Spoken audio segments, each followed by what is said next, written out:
Hey Gemini, EverlongMystic here. So I feel like it's been a while since I've done readings. I went on vacation, then I got the flu, and I couldn't record for a while because I completely lost what little of voice I have.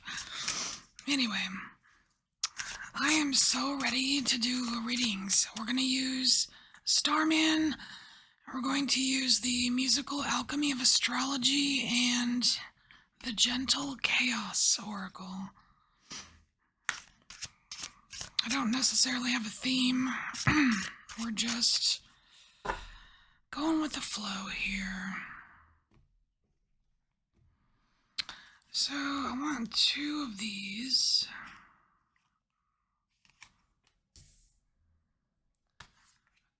Two Starman.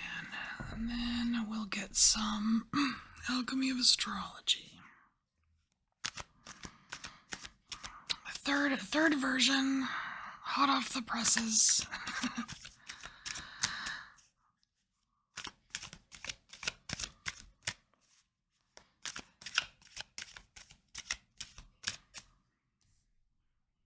See that there? Okay.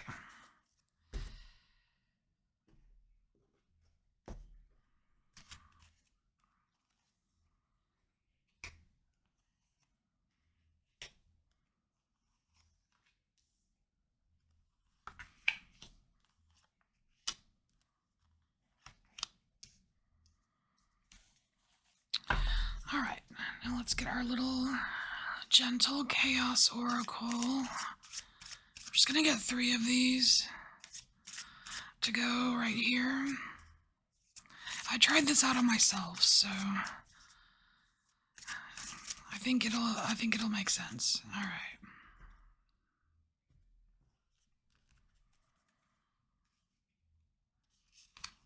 So just 1, 2.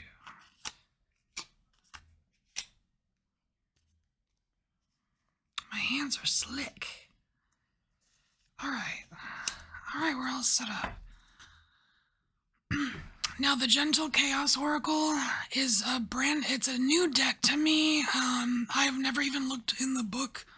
Some decks I don't ever look in the book, but this one, I think I'm gonna use it. All right, so let's look at what we're gonna do. We're gonna read using the backs of the musical alchemy of astrology and with the oracle cards here. So what I'm first seeing just with the backs of the cards is that we have like it says, I am stressed, I am safe, I'm enriched. So we're gonna look here and see. Oh sweet, okay. So for those of you that are stressed or having some kind of like anxieties, nightmares, what have you, there is a safe place for you. This is kind of self-explanatory here, the safe place. It looks like this, like when you're a kid and you make like the little tree fort, you're like, this is my own private space, kind of thing. It's, there is a safe place within you that can handle whatever this stressor is. Okay, and I love how we're going from I am stressed to I am safe. I am stressed to the safe place. That's like double reinforcement there. Oh, I love it. Oh, this is one that I got for myself. So we have the field here. And the field is very similar to a safe place because it is an example of one. But it's more about like the softness of it, right? It's a soft, safe place for you to kind of hang out. So Gemini, I don't know why you're getting so much of safety here.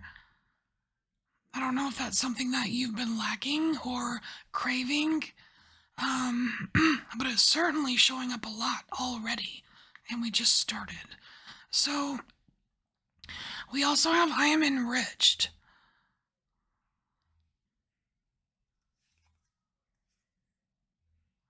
The jellyfish. Okay, so this card, I don't know what the author has the jellyfish representing, so we're gonna actually look that one up. Jellyfish.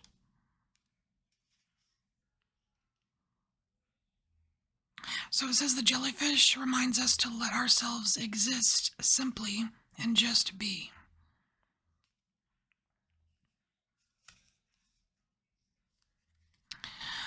What I'm getting from that is that this just letting yourself exist is it's like there's some way you have to release some kind of stressor here because you have the safe place to do it.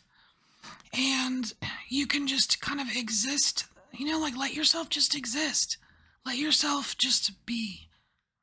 And that will lead to some form of enrichment here. It's weird because it seems like it's so like things are being spread out, like leaked out into the ethers or the atmosphere or whatever when you're just existing.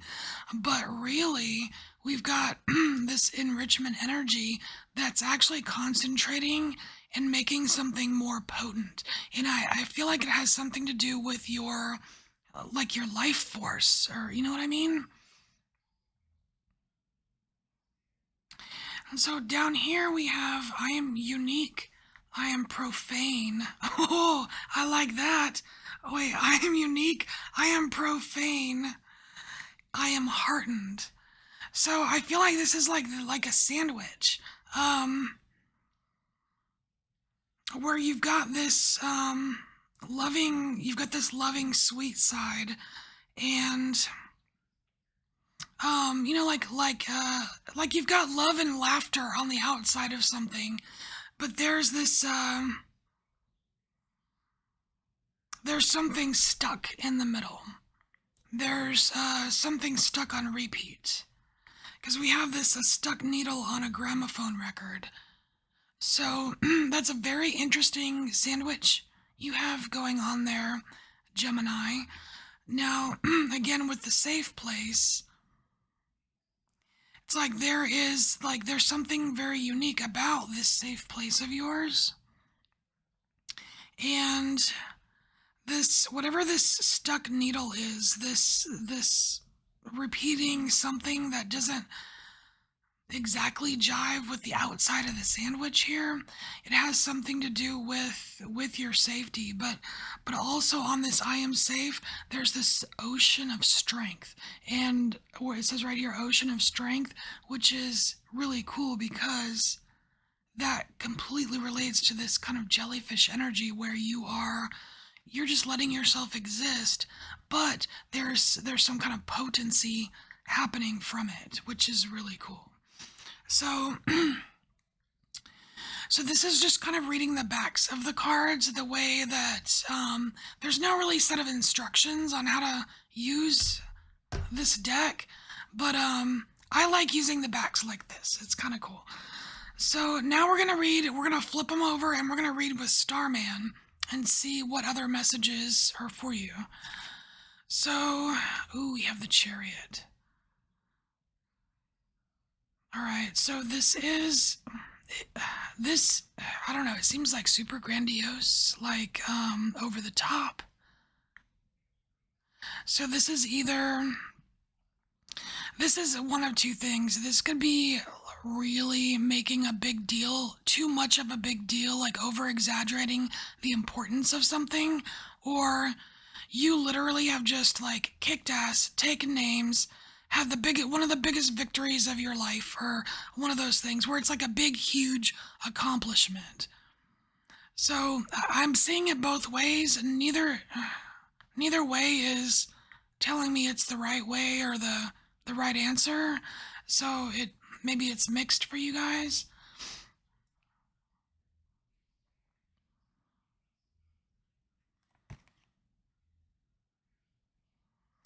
So here we have Chericlo.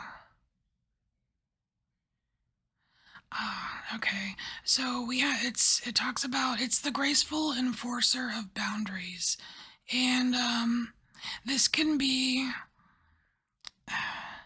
I don't know. I kind of see this as like it could be like your knight in shining armor, like something coming into the rescue, but I don't think. I think you're it, Gemini. You're meant to be that graceful enforcer of boundaries.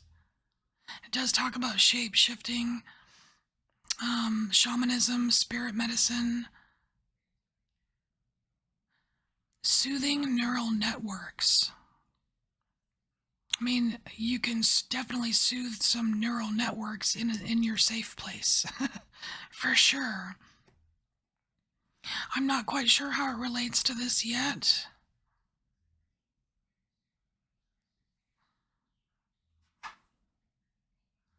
Moon and Capricorn, competent inner values. So this is bringing a little bit of. I feel like this is grounding it a little bit here.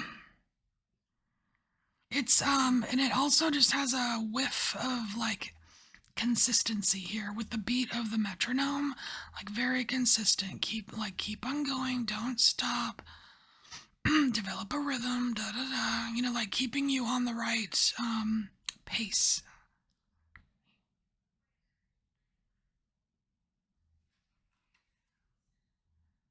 Oh, distill. So I like this one. This is it's about extruding impurities here, but it's in the it's in the realm of thoughts, right? It's in your third house. That's um it can be connecting to just your immediate environment. It can be just like mental stuff, communication stuff. But there is something to do just with this card about your environment here.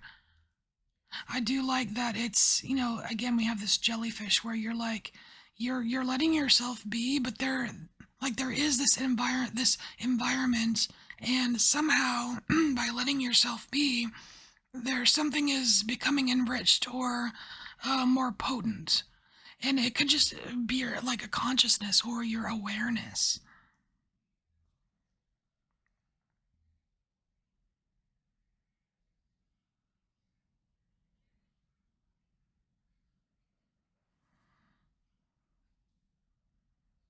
I'm just looking again to make sure nothing else is standing out here.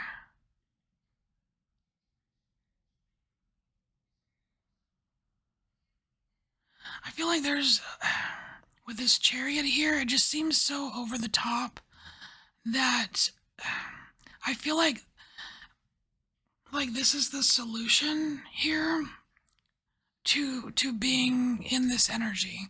Like if this energy is posing a problem for you, whether you're experiencing it with from yourself or in your environment, I feel like this is the solution to like too much of this energy. And so let's go to the bottom row here. We have the Two of Swords. So the Two of Swords is, it's kind of tricky because there's this underlying decision or something, right? And normally it's like there's like this blindfold thing going on in tarot with the Two of Swords. Here it's not so much a blindfold as it is like a splitting. Like as in like you literally can't decide because it's like you want both. You see the hands are on both.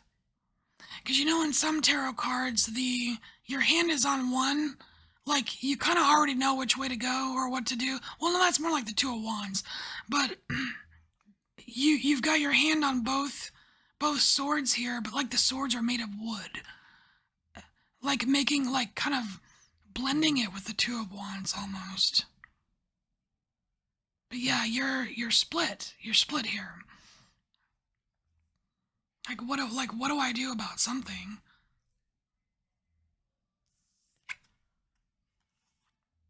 Ooh, one of my favorite moons. So we have Moon in Aquarius here. Precipitous outpouring of love. Okay, so let's add some of that into the cauldron here. Let's add a hefty dose of love. Okay. And I love how it says psychic fountain dancing. I feel like if you are so split and can't decide something, it's like you need to let the flow. You need to let something flow.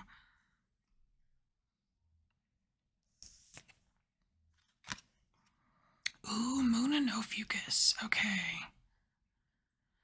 Yeah, okay. There, yeah, the psychic fountain is trying to talk to you here, Gemini. The psychic fountain is trying to talk to you. It's like, it's almost as if this situation where you are faced with some kind of decision or you want both ways and you can't have it, causing a split so that the psychic fountain can like come out and do its thing, because we have this moon in Ophiuchus, which is these mystical frequencies of fate. So it makes it seem like this is on purpose, like by the universe. It's the cosmic teacher.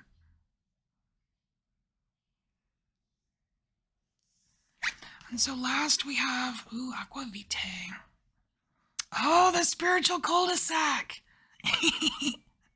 Well, you know what? I think this is actually pretty cool, because I feel like this splitting here is actually, it's letting this psychic fountain dance a bit so that you can get into those mystical frequencies and allow the cosmic teacher to show you how to deal with these situations of being in a spiritual cul-de-sac. And part of those, like some of those things that cosmic teacher can teach you is like how to own your mistakes. Knowing when to turn back, knowing when to move on. Transforming fixed beliefs. And in a way, those teachings are like what wants to come to you and move through you. It's also a way of distilling, extruding impurities. Like transforming fixed beliefs, that's things that you're stuck on in your thoughts, right? And we're trying to extrude impurities here in the house of thoughts. Very cool, very interesting. All right, Gemini, so this is your message, and thank you for being here. I will see you next time. Bye, Gemini.